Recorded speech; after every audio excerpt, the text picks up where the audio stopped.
Hello, this is lesson 8-1 and we are on page 518 in the book, and this lesson, as you can see, is similarity in right triangles. So this lesson is going to probably stretch us a little bit beyond things that we've learned in the past, and I'm going to try to take it in smaller increments than usual. Possibly I say that and I may end up with very long videos, and I apologize if that's the case, but likely, at least in the beginning of the lesson, I'm going to take it in small increments just to make sure that I'm presenting it in a way that is palatable. So let's get started on this. It's pretty interesting stuff, but work hard to understand it. So I'm going to be looking right here. In a right triangle, an altitude drawn from the vertex of the right angle to the hypotenuse forms two right triangles. Now let's look at that. You need to first of all remember what an altitude is. An altitude is a line, a perpendicular line that is drawn from one vertex to the opposite side. Remember the important thing there being perpendicular. Okay, that was a very poor drawing, and I apologize, I'm trying to make it right. Okay, so we create two triangles with that altitude, but in reality there are three triangles here. There's the big triangle and then the two smaller triangles within it. So what this is telling us one more time is that in a right triangle, an altitude drawn from the vertex of the right angle to the hypotenuse. So we're not talking about from any angle to any side. We're talking from the right angle to the hypotenuse of the original triangle, that it forms two other right triangles, which we can see right there. So now let's go down to Theorem 8-1 and start to look at this, and I'll have to be moving the camera as we go.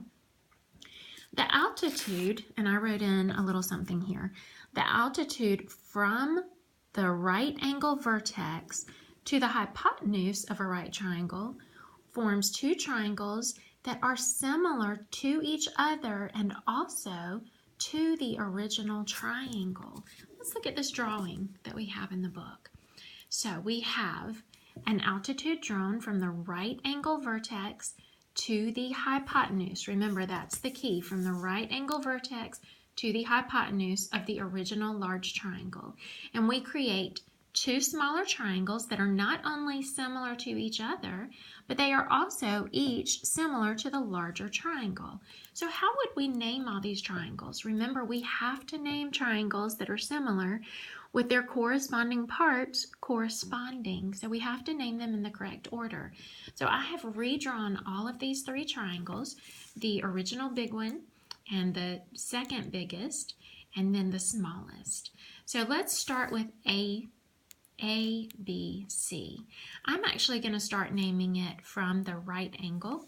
So I'm actually going to start with the C, and I'm going to call this triangle CBA. And I compared it to DCA by flipping DC. Well, actually I didn't have to flip DCA. You'll see it right here. DCA. The C that you're seeing right there actually goes with the little itty bitty triangle, and we name it DBC. All of those are similar. We could have named them differently just by naming in a different order.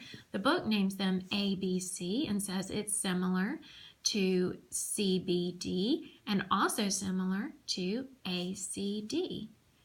And remember, my D is right there. So let's look at how they wrote that. Triangle ABC is similar to triangle ACD, which is similar to triangle CBD. And of course, we can also say that triangle ABC is similar to the one on the end, triangle CBD. All right. From there, we're going to look at this proof just for review, but you won't be doing anything with proofs in this lesson. This says, given that triangle ABC is a right triangle with altitude CD, as you can see right there, triangle ABC is a right triangle with the altitude CD, prove that triangle ABC is similar to ACD and to CBD. So let's look at this. I'm going to keep this on the diagram and try to hold the phone still, and I will read through the proof, and I want you to think through this as we go. The right angles in ABC and triangle ABC, triangle ACD, and triangle CBD are all congruent. So we know that there's a right angle in the big triangle, a right angle in the next biggest triangle, and then because of a linear pair, there's a right angle in the smallest triangle. We also know by the reflexive property that angle A is congruent to angle A. So that gives us two congruent angles in the biggest triangle, ABC, and in the next biggest triangle, which would be, I was going to try to name it in the same order, ACD. So we've proven those two triangles similar just by their angle-angle similarity. Now let's look at the smallest triangle. Similarly, angle B is congruent to angle B by reflexive property as well. So we can look at the bigger triangle, we'll call it CBA this time, and the smaller triangle, which we'll call DBC. Those are congruent based on angle similarity as well. So we have therefore proven very simply that triangle ABC is similar to triangle ACD, which is similar to triangle CBD. All right, we will stop there before we move on to an example. So stay tuned for video 2.